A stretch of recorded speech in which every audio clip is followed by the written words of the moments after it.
Welcome to the Human Intimacy Podcast. Dr. Kevin Skinner with MaryAnn Michaelis, licensed clinical social worker. MaryAnn, we've been talking about the intimacy repair method last week, and today I want to continue that conversation. And it's interesting, as we have continued the podcast, we continue to get more and more listeners. In fact, I just want to shout out to our listeners. Thank you for being with us, and thank you for sharing this with your friends. We invite you to share it with your friends. So today's topic is something that maybe, MaryAnn, you've been asked this question. How do you know you're making progress? 2 steps forward, 3 steps backward, 5 steps forward, 4 steps backwards. How do you know you're making progress? And I'd just love your initial thoughts on how do couples know that progress is being made in their healing and recovery journey? So Dr. Skinner, glad to be here. And I wasn't expecting that question.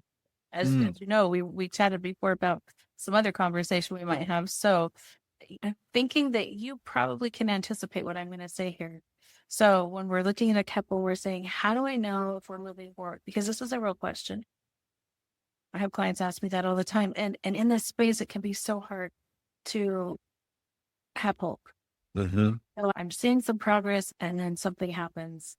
And then it feels like, oh, I don't have any hope. And hope is the thing that I think we need so much to hold on to. But if you're saying, how do we know if we're making progress? I think it always comes down to that gut. How does this feel for me? Does it feel like my partner's engaging? Does it feel like my partner's making effort? Does it feel like we are both changing and open and having new conversations? But it comes back down to how it feels. Because it doesn't matter how many check boxes I put on, I'm doing these things. I can do those all day long. I've said over and over here before, it comes down to how does it feel? Because when a partner's getting it right, it feels completely different. So, MaryAnn, what you just described is a visceral, physical feeling. You used the word gut. So I physically feel different. So if I could rephrase that gut conversation to my body feels safer in this process. Yeah. So I'm been working on the intimacy repair method, and the concept that I'm really honing in here is perceived safety. Perceptually, do I feel safe? And that's not I feel so. My body is feeling that I am safer than I was before, not before discovery. But before, as we've been going through this process since discovery, am I starting to physically feel different? So I have a question for you about this. Yeah. I'm with you on this. And I'm also thinking about, and I'm wondering what your experience is. How often do you have like a betrayed partner who 100% is blown out of the water, had no idea? Usually my client, they'll say, oh, now retrospectively, I can look back and I can see there were some signs. But sometimes we have these outliers that just totally, like, because I know we're talking about this feeling of what we feel, this sense. And I think we do have some outliers where we may have some listeners be like, I didn't feel it. I didn't notice it. Like I was so, I call that the shock factor. And so in my research, I had an inkling, I had a feeling I knew there was something off. I couldn't put my finger on it, versus out of the blue, I had no idea this was coming. That's the shock factor that I've been looking at in my newer research, is trying to figure out how much of a shock was this experience to me. Interesting question there, because my perceived safety at that time was I felt safe. Contrasting that with the other situation where, no, I felt something was off. I couldn't put my finger on it. I questioned it. So perceived safety in that situation, this shock factor may actually be creating more challenges in the healing process, because I can't determine if I'm safe or not because I thought I was. And now I'm like, no, I've totally missed that. How did I miss it? Right. So before, if I had a gut sense or if I had a question or something in my mind, periodically, at least my brain is maybe working on that and it's open. There could be something versus, no, I thought we were completely rock solid. There were no signs. My gut gave me nothing. And so as you're talking about that shock, that makes sense. Of my world, we talk about that shattering, like the whole shattering of reality. But I think this would be a really good place. Let's define gut, because I don't know that we've defined that before. And I know what you and I are referring to the gut might not be exactly what our listeners are hearing. Yeah. And so the way I look at this is the whole mind and body. Because when I ask people after discovery where do they feel it in their body, I hear it's in my chest, it's in my throat, it's in my neck, it's in my gut, in my stomach, saying, as some people say, my gut, my stomach. Other people say it's just all over my entire body. Right. And when I'm using gut, and I think this is a fun part and I think it's important because as clinicians, we refer to things in different ways, but I'm looking at all of the mirror neurons, the whole, especially at the front of our body, our whole core, including our brain. But 90% of what we're picking up in our environment is not coming from the brain part. It's actually coming from all of our senses in our body. We've got these mirror neurons that are going out and kind of going like, what's going on? What am I sensing here? And feeding that at lightning fast speed up to our amygdala that then says, hey, I'm safe or I'm not safe. But our body is constantly scanning, saying, am I safe? Am I safe? Am I safe? And that's what I'm referring to as the gut. So neuroception, a phrase used by Stephen Porges, is referring to that process. The neuroception is that your body's constantly detecting, is there a threat or is there not a threat? And if there isn't a threat, then I can socially connect and I can socially bond. If there is a threat, then I'm more likely to be in the autonomic nervous system of fight or flight. So slow that down just a little bit. If we're talking about the individual who didn't notice or feel anything, was their system not working? Were they not aligned? So he would actually argue that in that situation, the deceptiveness made it so I felt safe, but I wasn't actually safe. That also leads us to the other question. What does safety mean? Before we go to that question, this connects on the Rise podcast, a couple of episodes. I had Daryl Brazel who joined me, and he talked about Dr. Minwala's work. And Dr. Minwala talks about that intentionally manipulated reality. Mm-hmm. And so if I'm living in this intentionally manipulated reality, when you say that deception was so, so good, it's not because my ability to pick up and sense was off or there's anything defective necessarily about that. It's more that the deception or that intentionally manipulated reality was so good that I didn't pick it up because it was so good. If we look at it from that angle, then when I discover, going back to what we're looking at, the perceived safety, do I feel safe? How do I know I'm safe? And that then begs that question of, I thought I was safe and then I'm not. Mm-hmm. But when couples heal, and this is why I've included this in the intimacy repair method process, when couples heal, safety is the foundation. My perceived safety is that I physically, neuroceptively, I feel I can let my guard down. And that ties into January of 2026. We started working. We did a podcast series really looking at intimacy, and we looked at all of those levels of that psychological safety, that emotional, that verbal, that intellectual, spiritual, creative, and sexual. But all of those are built on this safety, this building block of safety. To have that intimacy, we've got to have that. That's what I'm hearing you once again. Yeah. If you're going to reconnect, MaryAnn, if that's going to happen, then we have to get to the point where the body has this presence of, I feel safe with you. I feel something is shifted inside of us. If I feel safe, I'm more likely to share my emotions. I'm more likely to share my thoughts. I'm more likely to be open and receptive to what you're saying and what you're sharing with me. So from a neuroception perspective, my body is saying, it's okay not to put on my fight or flight right now. I'm going to stay present in this conversation. I'm going to stay present in where we're at with each other. So I might not be in a place where I trust you enough yet to do that. And that's super normal. And that's what I want my clients to, I'll say over and over and over again, listen to your body, listen to your gut. It's going to tell you whether you're safe or not. And this is such a hard part with repair, because there is a step into the darkness. Can I trust you when you've hurt me so much? Can I let that wall down that you're talking about? This is the hard place to go to.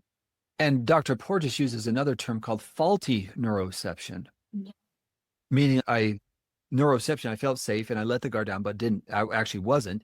But sometimes it can go the other way. A person can be safe and I can't recognize it. And that is also a problem that we encounter after discovery is I don't know. I want to believe, but I don't dare believe because I was deceived before. And this is the conflict that most couples find themselves in, MaryAnn. I would add to that, this is a concept that I hear so many clinicians struggle with, where they'll say, he's doing everything, or the acting out partner, they're doing everything that they can, but that betrayed partner just can't believe it. They just can't get there. They just feel unsafe all of the time. And there's often even some frustration there. What do I do? How do I help them? Because that person feels stuck. They feel stuck in the unsafety. And stuck in that unsafety because I can't detect safety anymore. And so that's where I've bumped into couples where like, I really can't tell if I'm safe anymore. And if they're completely honest with themselves, there's parts of them, I'm going to say, that wants to believe their spouse is doing what's right. They see them going through those actions. They see it. And yet their detector is, I don't dare feel it because if I let my guard down, every time I've done that in the past, I've been hurt. And especially when we've had long periods of time of betrayal, that's where we find the bigger disconnect because I don't know how to detect whether you're safe. And so in the intimacy repair method, I'm actually looking at very specific things that couples can detect and say, is this currently happening in our relationship? So I'm hearing you talk about that radar that we have. Mm-hmm. And sometimes our radar can be broken. We were talking about that because how do I trust myself?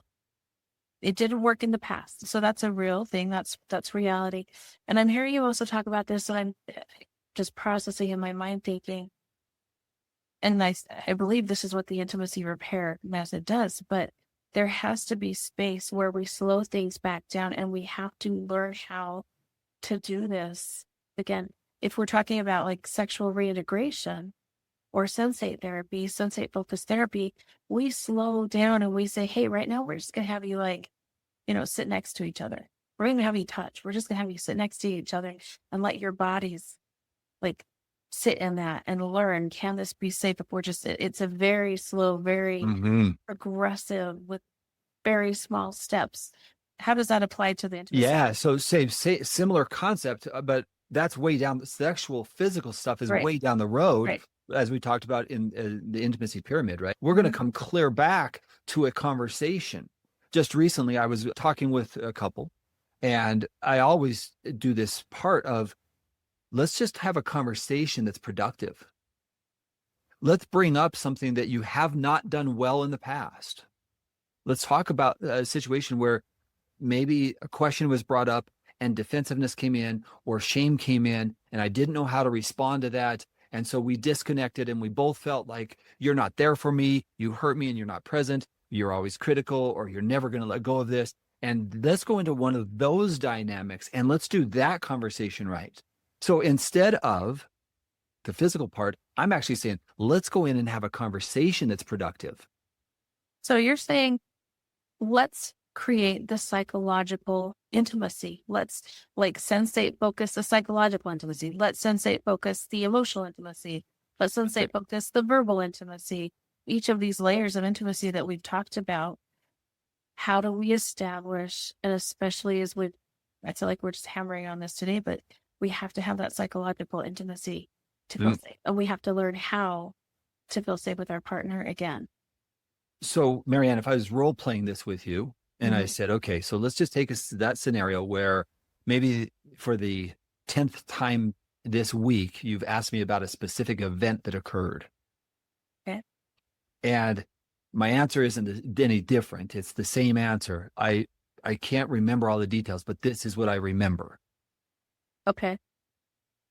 Give me a second here, because let's just make this real. Yeah. What would be a scenario that I'd ask you about 10 times in a week about my safety? So today at work, I know that there are women there that you fantasized about and that you flirted with. Were you flirting with anybody at work today? So I'm going to do two responses here. I don't know why you keep bringing this up. Look, I don't even interact with those people anymore. Every time they're around, I just turn my head and walk the other way. So no, I didn't. So how do I know? How do I know you're not looking at them? How do I know that you're not? I just told you. I just gave you the answer. I told you I wasn't. I didn't even see him today, but you keep bringing it up. Now, if I just push pause there, my energy, right? It's discounting. And I can dig in. It's defensive, and that's what couples do. Right. So if I looked at it from my perspective in this situation, it's like, you're never going to get over this. Right. But what are you actually seeking there? Well, in my perspective, based on that answer you gave me, I'd say, are you kidding me? Are you serious? And I would go into deeper, trying to excavate, trying to prove, because I'm feeling like that defensiveness that you're putting up as a wall, it's hiding something. So in this situation, this conflict is not going to be resolved because physiologically you're ramped up. I'm feeling attacked or ashamed, whatever it is, or defensive. And physiologically, I'm not going to be able to stay in this conversation. I'm not going to do it well. And I don't trust you at all in this conversation. Oh, if you did, I'd be like, what's wrong with you? Of course you don't respond. No, all right, I don't trust you, and I'm seeking and digging and trying to find my truth to validate what's going on inside of me, because it doesn't feel true. It doesn't feel like you are being honest with me. So I'm just digging for that. So take two. Same question. All right. Kevin, you went to work today. I'm noticing something feels like it's really off.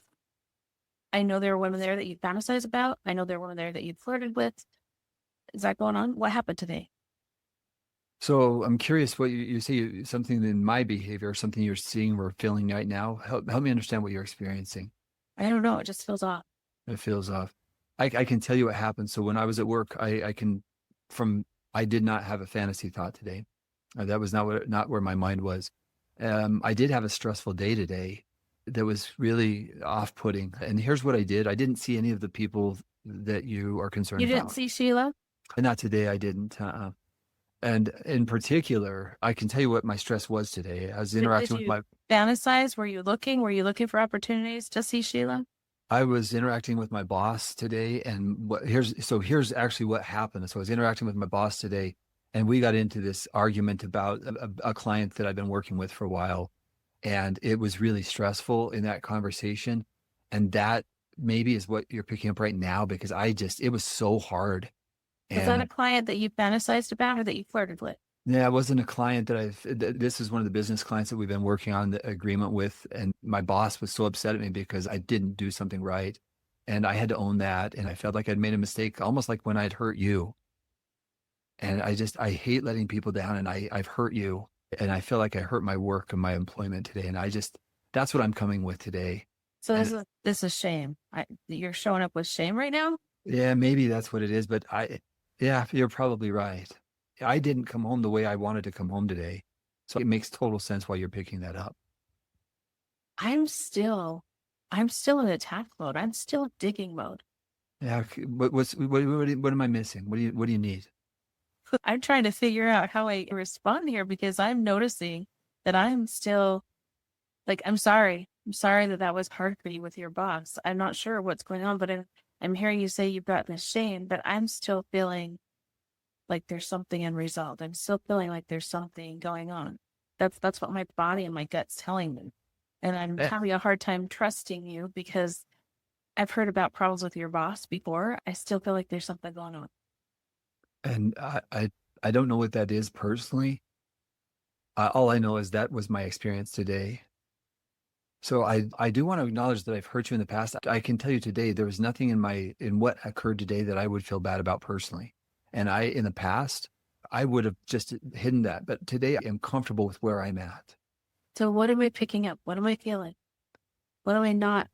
I'm feeling me. All I know is I can acknowledge how I've hurt you. I don't know what you're picking up today. And I'm concerned that you are picking it up, and I don't know how to help it. But I really don't know what to say. So is there something else you want to share with me? Something else you're picking up? I'd love to hear, because I want to be here for you. I have just got this feeling in my gut. Like in my lower abdomen, it feels like there's a pit here. Mm. And it's a feeling that I picked up over and over, usually associated with when you walk in the door with this energy that you have. And you walked in with that today. I did. You're absolutely right. I did walk in with that energy today. And as I was driving home today, I was thinking about all of this stuff at work. And I really did. I came in discouraged. I came in frustrated with myself. That's an accurate emotion. I was that way today. And so you're telling me that I'm trying to figure out in my mind whether that connects in the past whether you've blended these two, whether they've been blended together, or whether this is my sexual acting out energy that you walk in the door with. Because you're telling me right now, this is not, I struggled with sexual sobriety today. You're telling me that this is more, I struggle with my boss, Shane. If I reflect on the today was definitely not sexual tension, not for me. And because I've lied to you in the past, I can also understand why that would be hard to detect, because I have lied about that. But from the heart where I'm at today, I can confidently say that is where I'm at. Thanks, Kevin. Thanks for sharing that with me. And I don't know if this is where we needed to go or wanted to go with this, but I can recognize that I'm still activated inside, and I need to go do a little bit of work just to reconnect with myself. Because I hear what you're saying. It feels like what you're saying is sincere, but I notice that my body's still dysregulated. So I need to come back to this conversation. Please do. And whatever you experience, I'm open to hearing. Okay. All right. So now breaking out of role for a second, right? Yeah. So if How did we do? I don't know. We'll have to ask our listeners. But there's a couple core concepts here that if that is not true, if I'm lying there, then shame on me. And that is something, right? I can't lie about that. But if I do a self-evaluation and say today was not a sexual day, then I need to stand confident in that place. Because again, the deceptiveness makes it so every question comes into mind. But if my truth is that, then that is my truth. Can I add on to that? What my body is feeling is also my truth. And that's okay for both of us to have a different truth and to say, it's okay, we need to take care of ourselves and we can come back to a conversation. But as you're saying, I can't doubt myself if that's my truth. And if my body's telling me this, I also need to regulate my body and work with myself as well, and taking that space and time. It's okay if my body doesn't feel it, because you came in, or your character came in with an energy, and I felt that. And that was absolutely valid. And so I don't want to invalidate that and saying, okay, yeah, I believe you. My body felt. And that's what we're trying to get people to do in the intimacy repair method, is to be able to have that kind of a conversation with a full personal awareness and it not be destabilizing to the relationship. To have that kind of a conversation is an authentic conversation, a real conversation where I have to be able to have done my own work or do my own work to see what's going on inside of me. As much as I always want to, let's tie this up with a pretty pink bow, I know that's not always our intent, because that's not how most relationships usually go. But I think as we wrap that up, for me to say, hey, I need to go take a little bit of time, you responding and saying, take that time. I want to keep having this conversation. Like, you may still having those bids to connect, or even saying, let's talk about this, in half an hour, retouching base. And using the model that I'm creating, then I would actually want to follow up, not actually ask you 30 minutes later, an hour later, have you had any more thoughts on that? Is there anything else you've learned that you'd like to share with me, or do you have any questions for me? How's your body feeling? How are you? Taking the lead there is something that I could do as a way to make amends. Right. So when we understand this process, it's so easy for us to stay disconnected. That first example we give is probably what most of my clients experience repeatedly. Right. But the interruption of that is why I think most couples are getting stuck, because they don't know how to interrupt that pattern. And that's what I want to teach people to do. We're not saying discredit your truth of where you're at. Either partner. No, we're saying we got to help you figure out how to maintain and work on your own emotional regulation, and how to connect in these spaces with the vulnerability to have these hard conversations, to recognize, here's what's going on with me. Here's my experience. Here's my system. And to hear that from our partner and let that be theirs, and to be open to supporting them if we can. Let's go through this one more angle here just for a second. All right. So let's give a different twist on this. Let's say that while I was at work, the initial thought was to go to a fantasy thought. Okay. So imagine me now saying, you bring that up, and after dealing with that stress with my coworker, my initial thought was to escape how I used to escape. So if you asked if I had a fantasy thought, I had a thought, and this is what I did about it. And I'm still discouraged that I had the thought, but I think what I actually was able to do today is I recognized it's something I wouldn't have done in the past. Instead of me going there, what I found is I thought, oh, there it is. And I tied it to the stress with my boss. And by the time I got home, I was like, man, am I making progress? And That's that's interesting because I was like, as you were going through that, my defensive response wanting, oh, great. This is the pattern in the past. Here it is. Great. Now you recognize it. And here's where you're at. But something you did in there softened. So like I felt softening in me as you were going through what was that? I think it's the part where you said, this is where I'm connecting this. This is where you were sharing, here's part of what I'm learning about me and what I've experienced. This is where you stepped into some more vulnerability right there.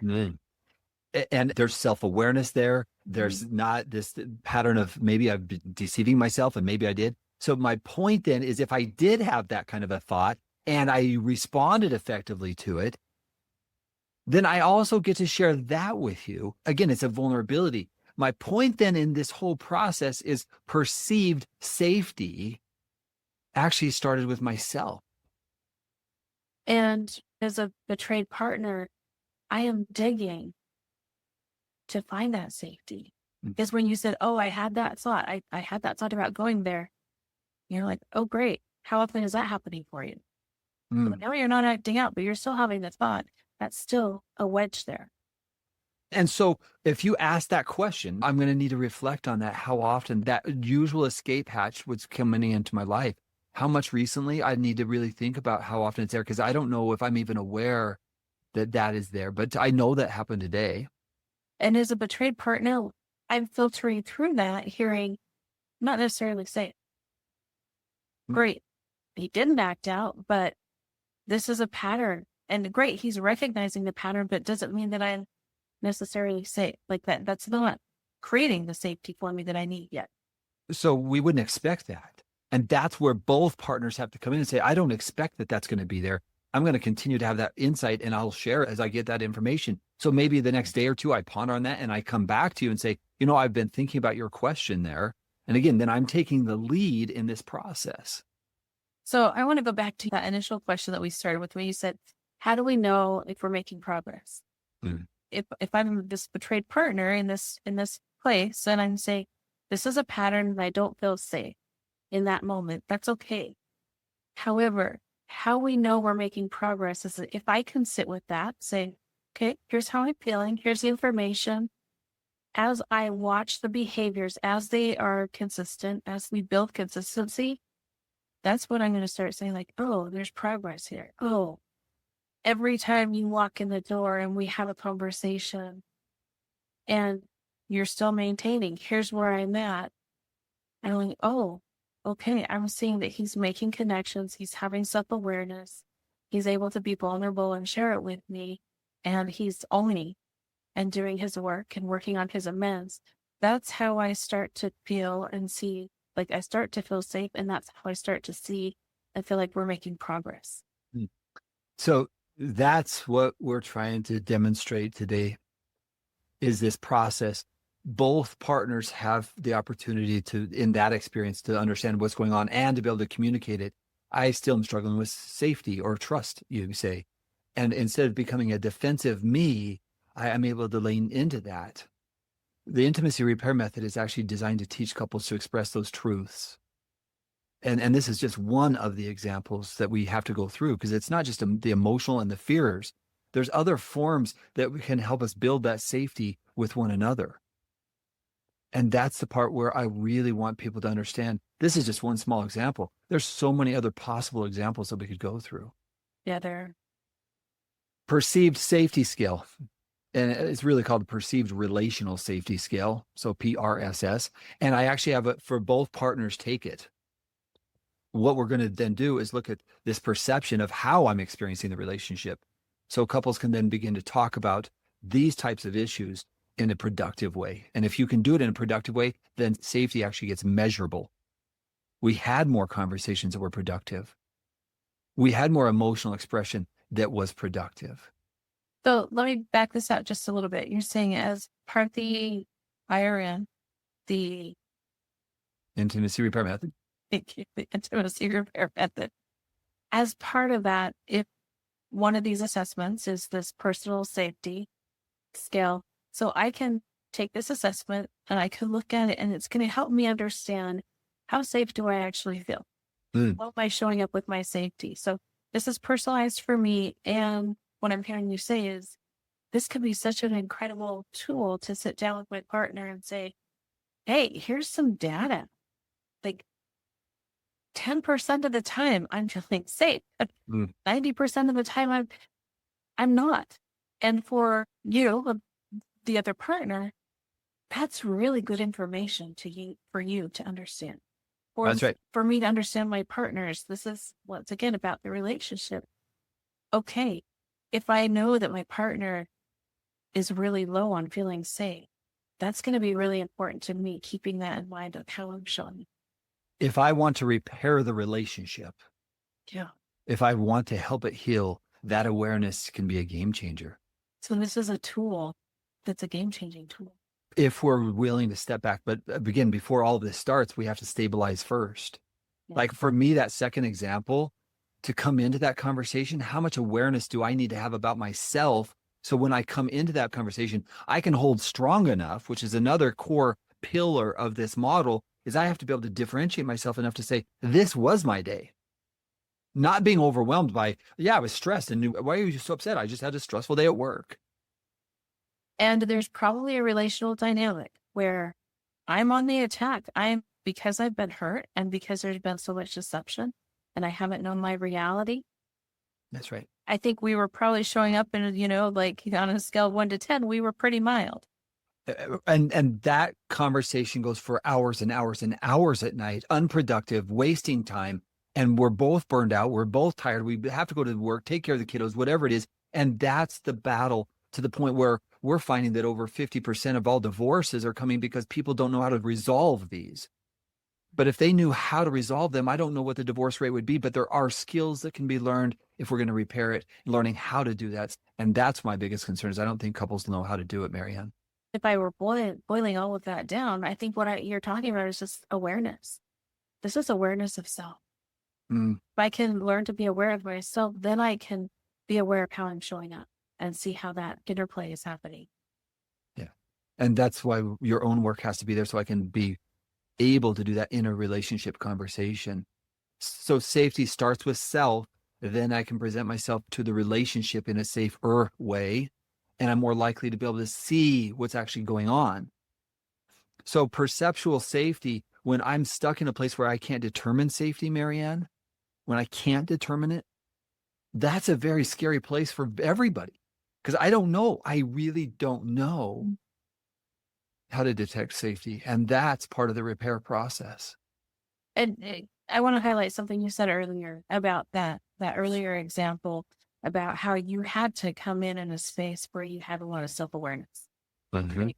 And I think that's probably an underlying part of this as well, is we need to do individual work so that when I am triggered and saying, I still got to honor this feeling in the bottom, this pit in my stomach, I need to have the tools, the supports to be able to do the work to recognize, one, I'm not struggling with where I'm at right now, and I need to figure that out.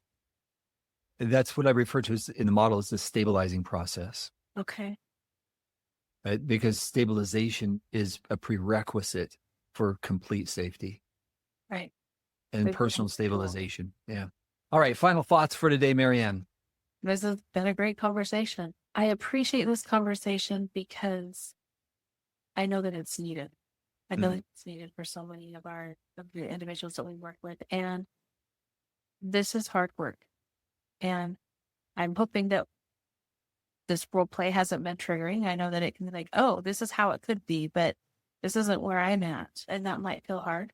And it might feel hard, as we've talked today about what progress looks like, and saying, oh, maybe I don't feel like that's really happening for me. And so if that's the case, please reach out for support, and please give yourself a lot of compassion. And there is a lot of hope. And this work takes courage. If you're on this journey, please acknowledge the courage that it takes for you to show up and be. And thank you, MaryAnn. So to our listeners, the Intimacy Repair Method is an online course at humanintimacy.com. We're going to be going through a 12-week course, working to instruct, much like what we just did, role-playing, taking your scenarios, role-playing it, helping you understand this process. So we invite you to join us. And that's something that MaryAnn and I will be doing as we go through this 12-week course, working through. You'll be able to take the assessment. You'll be able to go through the role plays, ask your questions, and then go through the material step by step to help you work towards a deeper level of intimacy. So we'd invite you to join us. And thank you so much for being a part of today's podcast and listening to us. You've been listening to the Human Intimacy Podcast with Dr. Kevin Skinner and MaryAnn Michaels. Thank you. Something to